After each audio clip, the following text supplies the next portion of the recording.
নমস্কার, সুচরিতাজ ক্রিয়েশনের পক্ষ থেকে সকল শ্রোতা বন্ধুদের জানাই স্বাগত।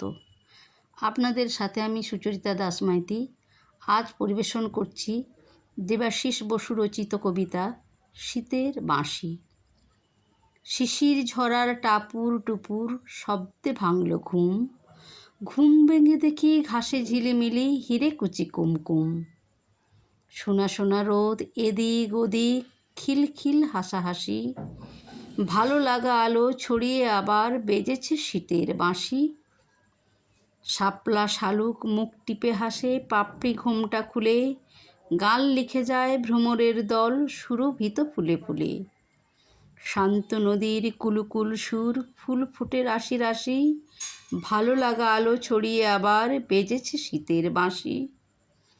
রামধনু রং আকাশ প্রান্তে রং যেন চারপাশে, আলপনা আঁকে সবুজ শ্যামল গঙ্গা ফড়িং ঘাসে। মন কেড়ে নেয় পিঠে পার্বণ মিঠে সুর হয়ে ভাসি, ভালো লাগা আলো ছড়িয়ে আবার বেজেছে শীতের বাঁশি। কেমন লাগলো আজকের কবিতা? কমেন্ট বক্সে অবশ্যই লিখে জানাবেন। কবিতাটি ভালো লাগলে লাইক ও শেয়ার করতে ভুলবেন না। পরবর্তীকালে নানা স্বাদের কবিতা শুনতে এখনই সাবস্ক্রাইব করে আমার পাশে থাকুন। ধন্যবাদ।